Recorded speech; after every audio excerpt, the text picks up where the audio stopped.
Stated Clearly presents... What is the evidence for evolution? The theory of biological evolution makes two very bold claims about living creatures. First, all living things on Earth are related. They evolved from a common ancestor. Second, the evolution of living things is powered by natural processes, things which can be studied and understood. But is there really any evidence that these two claims are true? Yes. There are so many observable facts from so many different fields of study that the only way we can even begin to talk about them is to group them into categories or lines of evidence. To keep things simple, here we'll focus on evolution's first claim that all living things on Earth are related. We cannot tackle the entire tree of life at once. After all, there's an estimated 8.7 million species alive today. So instead, we'll focus most of our attention on one fairly small but fascinating branch of the evolutionary tree, cetaceans. This branch includes whales, dolphins, and porpoises. Biologists tell us that all these creatures are closely related, and that the entire group evolved from an ancient four-legged land mammal. Instead of taking their word for it, let's look at the facts. We'll start by looking at a few from the field of comparative anatomy, the study of differences and similarities between living things. Whales live in water, and from a distance, they sort of look like giant fish. A close inspection of their anatomy, however, tells us a very different story. Whales, just like land mammals but unlike fish, have placentas and give live birth. They feed milk to their young. They are warm-blooded, which is extremely rare for a fish. And whales do not have gills. Instead, just like us, they breathe air with two fully developed lungs. Whales don't seem to have noses like mammals do. Instead, they breathe through blowholes coming out the tops of their heads. Some whales have two blowholes which almost look like nostrils. But dolphins and porpoises only have one. Surprisingly, if you look at their skulls, you find that the blowhole splits into two nasal passages inside the head. Could it be that the blowhole is actually a highly modified mammal nose? It looks that way, but we'll need more evidence to be sure. Many whales have hair, just like land mammals. In this photograph, you can actually see the whiskers of this baby gray whale as he rests his chin on mama's back. Strangely, whales have arm, wrist, hand, and finger bones inside their front flippers. Here's a photo of these bones, the same bones that bats, hippos, and people have in their front appendages. One bone, two bones, wrist, hand, and finger bones. Modern whales do not have back legs, but they do have a strange pair of bones where the hind legs should be. Here's a picture of these bones from a bowhead whale. They almost look like shriveled hip, thigh, and shin bones. This one even has a ball and socket joint between the hip and thigh bone, just like the ball and socket joint in your own hip.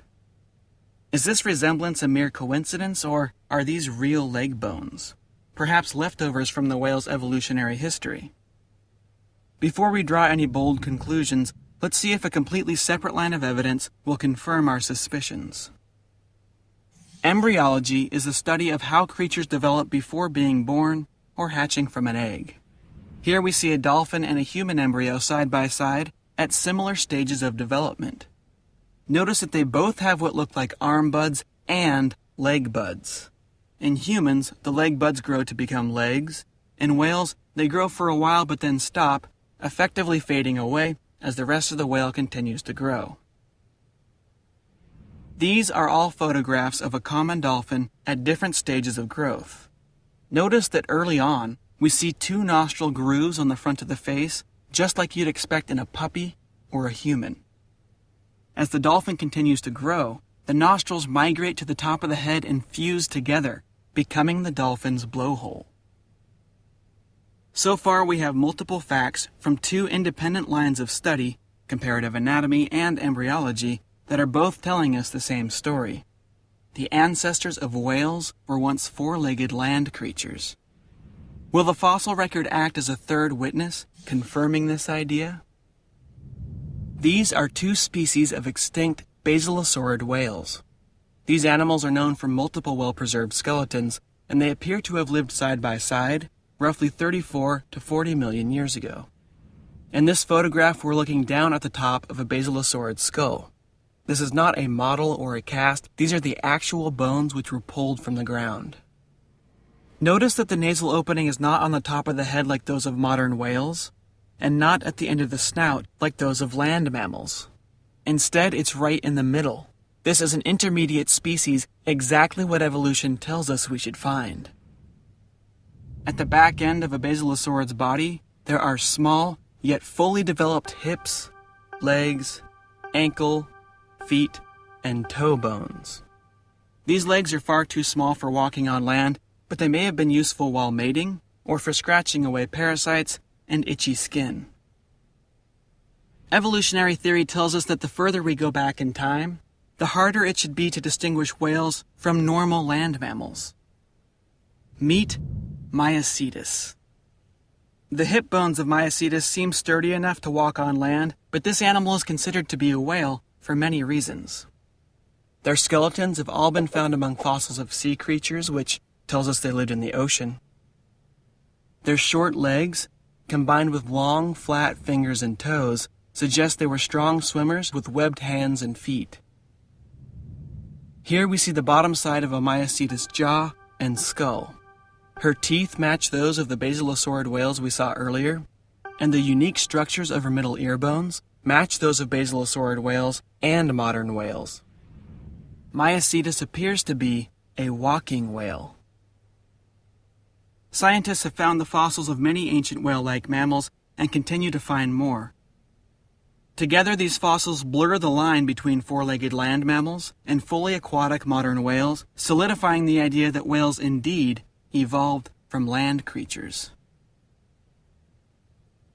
Now let's look at a fourth line of evidence, DNA. DNA molecules contain chemical codes which act like recipes for living things. Without ever looking at bones, embryos, or anatomy, researchers can compare the DNA code of different living creatures to find out who is most closely related to who. Whale DNA has been compared to all kinds of other animals, fish, sea lions, you name it, and so far, the closest genetic match is to the pudgy, water-loving hippopotamus. This does not mean that whales evolved from hippos, but if this genetic finding is correct, whales and hippos both evolved from a common ancestor that lived roughly 54 million years ago. At first, the link between whales and hippos surprised researchers because whales are mainly carnivores. They eat things like fish and small crustaceans. Hippos, on the other hand, are mostly vegetarian. A closer look, however, reveals that hippos and whales actually share many strange features, some of which may have come from their common ancestor.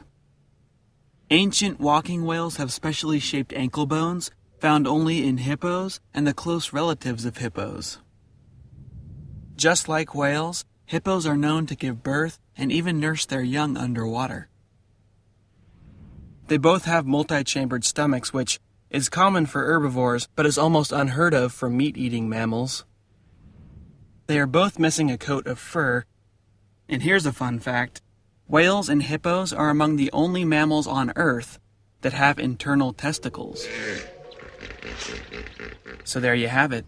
4 independent lines of evidence all tell us the exact same story. Whales evolved from 4-legged land mammals. But the history of whales is not the only evolutionary history that we've been able to work out. We know from fossils, DNA, embryology, and many other lines of evidence that bird wings are actually modified arms and claws. Birds evolved from dinosaur-like ancestors. We can also clearly see that bat wings evolved from 5-fingered hands, very similar to those of monkeys and shrews. We've found that humans share a fairly recent common ancestor with chimpanzees, that mammals evolved from reptile-like creatures, those reptile-like creatures evolved from amphibian-like creatures, those amphibian-like creatures evolved from fish-like creatures, and fish, if you go back far enough, share a common ancestor with segmented worms. So to sum things up, thousands of observable facts from completely independent fields of study have come together to tell us the exact same story. All living things on Earth are related. I'm John Perry, and that's a basic overview of the evidence for evolution, stated clearly. Thanks for watching our show. If you enjoyed it, be sure to share it with your friends on Facebook and Twitter. If you want to learn more about whale fossils, and who doesn't, we have links in the description of this video that take you to articles on our website. Special thanks to Tyler Proctor, Zed Gassib, Anthony Danzel, Leon Z. Newman, Rosemary Moscow, and Jordan Colbert. All of these folks volunteered their time and talents to make this animation happen. Special thanks to Dr. Philip D. Gingrich and Dr. Hans Tevison.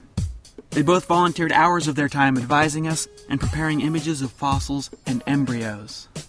I'm proud to announce that for the first time in Stated Clearly's history, this animation was completely paid for with contributions from our viewers. If you are able to help support our work, please visit us at statedclearly.com and click Contribute. So long for now. Stay curious.